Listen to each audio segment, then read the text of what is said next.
A very good morning to all the esteemed panelists and the participants. Dr. Anurag Batra, in the Business World Recycling for Greener Tomorrow Conclave. And I've been asked to speak on sustainability and recycling, two sides of the same coin.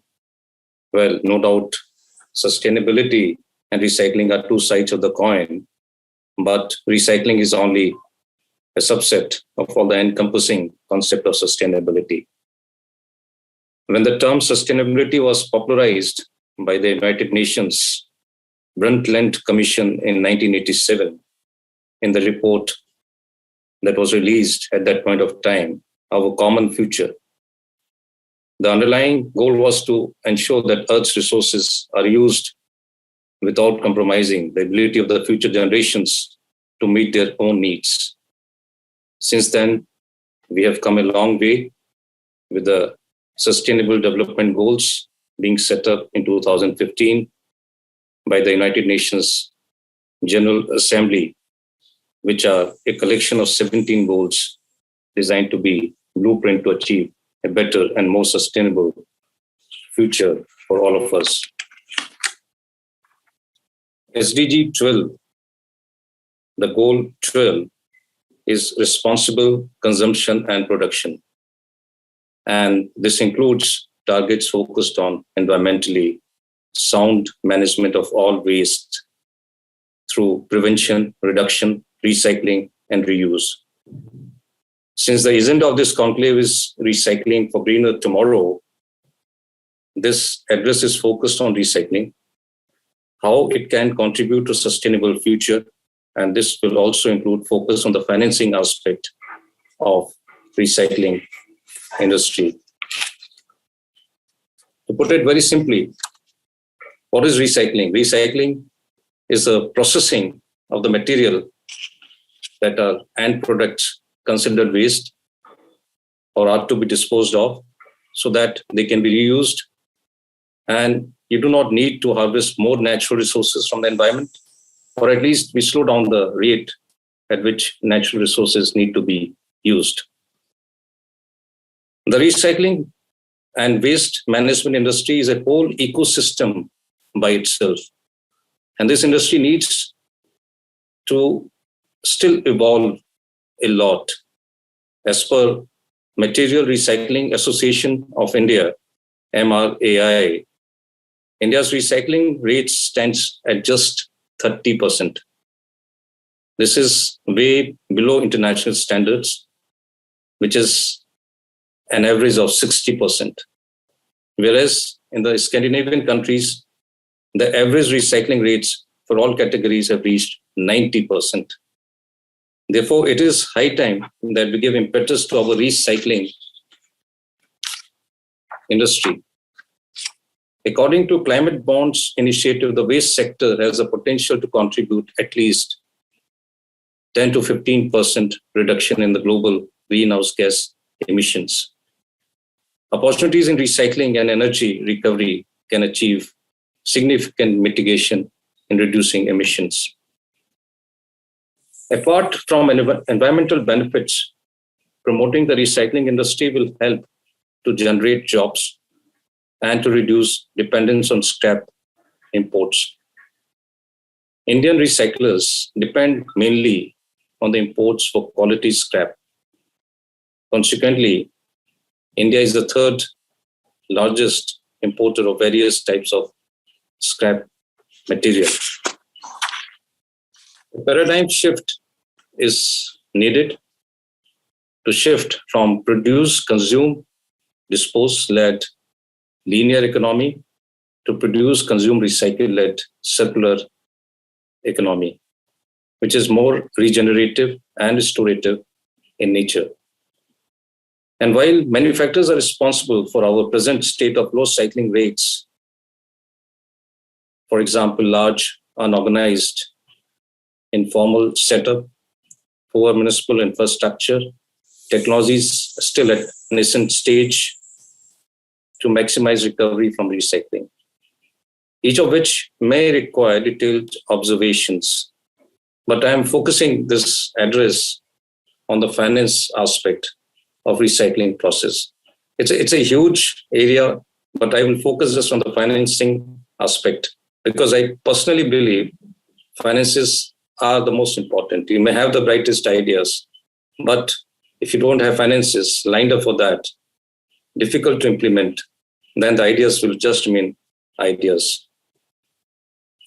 So if you want to establish a more formal ecosystem and a ease of doing business for recyclers with a marketplace for scrap and recycled products that are in harmony with the global standards and certifications, it is imperative to engage innovative financial instruments. Financial instruments can address the capital expenditure needs of the waste management and recycling infrastructure in developing countries like India. Demystifying finance for the recycling industry in circular economy, the trends in the finance world are changing very rapidly. Institutional investors across the world are showing a clear indication of growing interest and preference in ESG, environmental, social, and governance-focused investment instruments and vehicles. In India, in May last year, May 21, SEBI issued a circular on business responsibility and sustainability reporting by listed entities. The BRSR framework made reporting for top 1,000 listed entities by the market cap voluntary for the financial year 21-22, and it is mandatory from the financial year 22-23. So it's a big thing, a big quantum jump, and to my knowledge, no other securities market regulator has taken such a quantum leap. You're saying that 1,000 top listed companies from 22-23 have to follow the business responsibility and sustainability reporting, and which is very detailed, very minute reporting. So it's going to change the landscape of reporting in the annual and in the business reporting and the sustainability reporting. The Institute of Chartered Accountant is also working on this aspect of sustainability reporting. So it is, and this framework which SEBI has come out gives huge attention to the recycling facilities of a firm. SEBI states in principle 2 that businesses should provide goods and services in a manner that is sustainable and safe. Within this principle, essential indicators include 1, processes in place to reclaim products from reuse, recycle and safe disposal of products at the end of life. Extended Producers Responsibility Plan, which is uniform framework for extended producers responsibility issued by the Ministry of Environment, Forest and Climate Change, places responsibility on producers, importers, and brand owners to establish a system for collecting the plastic waste generated due to the products and submit a plan for such collection with the respective state pollution control boards. The leadership indicators in this disclosure framework include life cycle assessment, recycled or reused input material as percentage of the total input material, reclaimed products and the packaging material as percentage of products sold for each product category. The principle 6 of the same framework states that businesses should respect and make efforts to protect and restore the environment. Here also the essential indicators include details of waste generated, recycled and reused and disposed of. It also requires a description of the waste management practices. So I'll reiterate, it's a quantum jump for the Indian industry on the reporting standards on sustainability. Another emerging instrument, which is now there for some time now, it's a green bond market. It's a fast and dynamic market. Of course, India has issued some masala bonds. Masala bonds are the rupee denominated bonds in the international market, in the green bond segment also. Waste prevention, reduction, and recycling form part of the eligible project categories laid out in the green bond principles published by the International Capital Markets Association that can be financed by the proceeds of the green bonds. SEBI has a detailed framework on the utilization, raising of the green bonds and the proper utilization monitoring of the funds raised from the green bonds to be used for the greening of the project. Climate Bonds Initiative in 2019 launched green criteria for waste management investment. It defines and evaluates low carbon and climate resilient waste management projects by encompassing two broad components of climate mitigation and climate adaptation and resilience. Reuse and recycling, including processing into secondary raw materials and repair, are one of the criteria to determine the eligibility of assets that deal with waste management. The waste management criteria will assist in creating new capital flows into the sector with a new science-based framework that includes definitions and screening mechanisms for projects, assets, and activities against which issuers and investors can assess green bonds. The qualifying projects and assets will be eligible for climate bonds certification. Climate Bonds Initiative sees a role. This is a body which works on this, sees a role of 100 trillion bond market in addressing the huge funding needs of the global waste sector, including global waste sector, and which the global waste sector includes about hundreds of billions of dollars.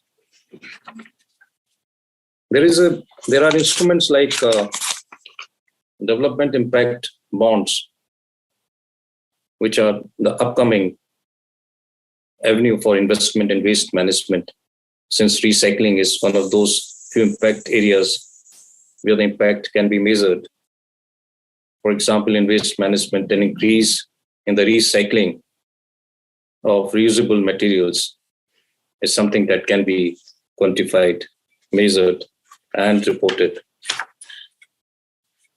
Now, to quote some recent examples, Henkel, the German MNC, came up with plastic waste reduction bond. This is very interesting, a very specific plastic waste reduction bond. The proceeds from this bond will be allocated to the projects and expenditures related to Henkel's activities to recycle plastic waste. The bond has a total value of $70 million and a maturity of 5 years. Then in many countries, there is a plastic credit mechanism, especially in the Western countries, which is a market-based certificate which requires manufacturers to meet obligations by purchasing recycling certificates issued by the accredited reprocessors or recyclers based on the amount of plastic waste recycled. It is a way of business to offset the amount of packaging that they place into the market. In India, this is a new emerging area, and this kind of exchanges will start coming in India. But it needs definitely a regulatory clarity, which means CPCB, the Central Pollution Control Board, and a support from the Ministry of Environment and Forest. Niti Aayog has recently suggested urban local bodies across states to adopt material recovery facility model and implement it as a PPP model for sustainable management of urban plastic waste. The self-sustainability of the MRF model is a key component for the successful implementation of plastic waste management in a city.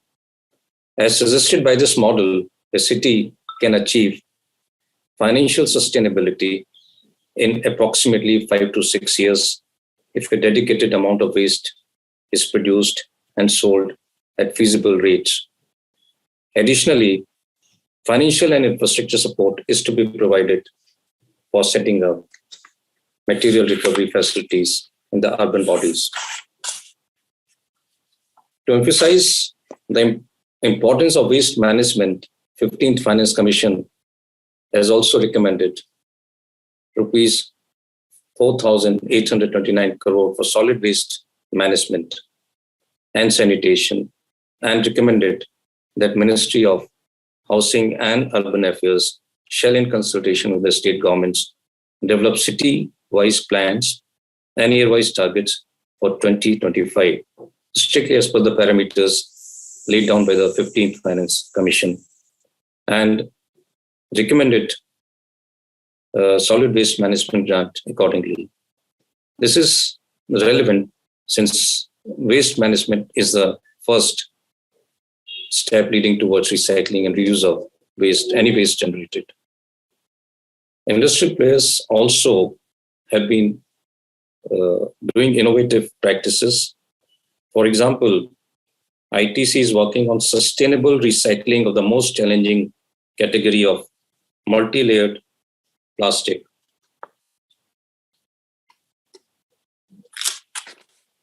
Packaging through the ITC Life Sciences and Technology Center, which is collaborating with recyclers for converting low-value plastics into useful items of consumption.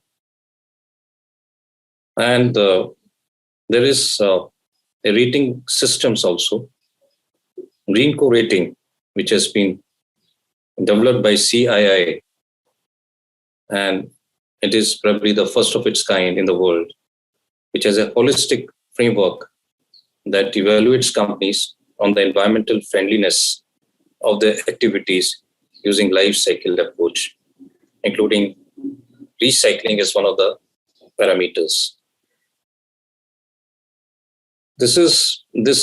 Already this platform has 420 companies registered with it, and they provide handholding also to make any organization eco-friendly. And just to reiterate and to conclude, one industry's scrap may be another industry's raw material. Just to quote, according to Global E-Waste Monitor, India ranks 5th among the e-waste producing countries. About 95% of India's e-waste is recycled in the informal sector and in a crude manner. Laws to manage e-waste, plastic waste, solid waste management have been in place in India since long. No doubt, laws, regulations, and rules are crucial enablers at their own place. Governments at the national and state level can enable an easier exchange of materials among industries and develop policies that incentivize industries opting for circular business models. This requires formalization of the recycling and the waste industries, R&D, and innovation for upgradation of technology and self-sustaining waste industry that not just processes waste, but also contributes to the sustainable future. All this needs exploring innovative means of financing, and hence we need to plug in the financing gap through impact bonds, green bonds, leveraging global funds directed towards recycling, industry, ESG theme funds, etc. So I conclude my address and I have tried to cover most of the financing instruments and the innovations which are happening in the financial sector to finance sustainability, and recycling being one of the important component of sustainability. It needs to be financed by the innovative instruments where the impact can be felt on the ground and in the businesses. I thank the participants for patiently listening to me, and I wish all the success to this conclave. Thank you so much. Thank you. Thank you so much, Shri Praveen Garg. Since we do have a couple of minutes more to your session, would it be feasible if we can ask you certain audience questions? Would you be open to that? Yes. Okay, perfect. Thank you for that. So, there's an audience question, and there are a few which are coming as we speak. How will the reduction and reuse fit into evolving business or government goals? Now, that's one of the questions which is coming from our audience. Would you like to take that up? Yes, I will take this question, but I've just retired from the government. But I can give the government perspective on this. Sure. You see, sustainability is a huge thing, and it's a core of any businesses and of the government businesses also. So recycling and reuse is going to be, it's being encouraged by the government. Of course, one side is the rules and regulations which discourage the use of natural resources or the resources in a particular direction, or it shows how the resources are to be used and disposed of or reused in a circular kind of a economy. So that is one part. That is the regulatory part. Second is the incentive, providing incentive to move towards a circular economy. So these are the two legs on which the government, generally, the government would like to. And if you see the 15th Finance Commission report also, it encourages a lot of on environment, forest, and on this waste management also. So I think that's my short answer to this. Right. Also, there's another question which is coming from the audience, wherein they are asking that the pandemic has exacerbated, which has basically worsened an already tight labor market and given workers a new leverage. Now, how will waste employers convince more people to join and remain in the industry? So it's all about the retaining and remaining in the industry. So we'd just like to know your point of view on the same. You see, the job market pandemic, it's affecting all the businesses. Absolutely. It's not just affecting the waste or the recyclers or the waste management businesses. So this issue is for all the businesses, how to retain the workers in the pandemic times. So these businesses have to retain them, and they will retain them only if they're businesses. You see, if they have some orders, business orders, then only they will retain them. Right. So I think the businesses have to work on their own profitable and sustainable principles. But if the question is asking what the government can do in such a scenario, then of course the government can provide incentives, or what we have been seeing, the packages which have been coming in, and the packages have more greening part. You see, many countries are talking of these packages which come during the pandemic time to be greening also, to have a green part in that. So the waste recyclers and the waste management industry can be given some incentives on that. So incentives can be in multiple forms. It can be soft credit. It can be moratorium in the credit. There can be a lot of instruments, financial instruments, and there can be infrastructure support also. Right. That's great. Also, a couple more questions which have come in, Mr. Garg. How will the current administrative efforts on climate change influence the national waste and recycling discussion? So the current efforts which are happening on the climate change, how will they influence the national waste and the recycling discussions which happen all across? Your take on that? Yes, I'm not too too much an expert on this, but after working for so many years, more than 33 years in the government. So you see that the Central Pollution Control Board or the State Pollution Control Boards and the Ministry of Environment in the different states and in the central government, they have number of regulations, and there are number of, there's a Environment Protection Act, then there's they have on the air, they have on water, and now they have number of regulations coming in, like end producers' responsibility. A number of things are there. So I think the government, it forms the part of the overall agenda of the climate change, because these regulations indirectly or directly control the impact on the climate change. So that is how the government tries to regulate. But as I said in the earlier answer, it is only one part. One part is the regulatory part. And the second part is the financial or the incentive part, which can be financial or infrastructure development, which will help in the ease of doing business, ease of doing these businesses. We have to provide a regulatory plus a financial support or a financial ease of doing business. Like they can approach the banking institutions, financial institutions, or the capital markets to finance their needs. So these are the two components. So it's of course, it's forming part of the overall national agenda or our nationally determined commitments for the climate change.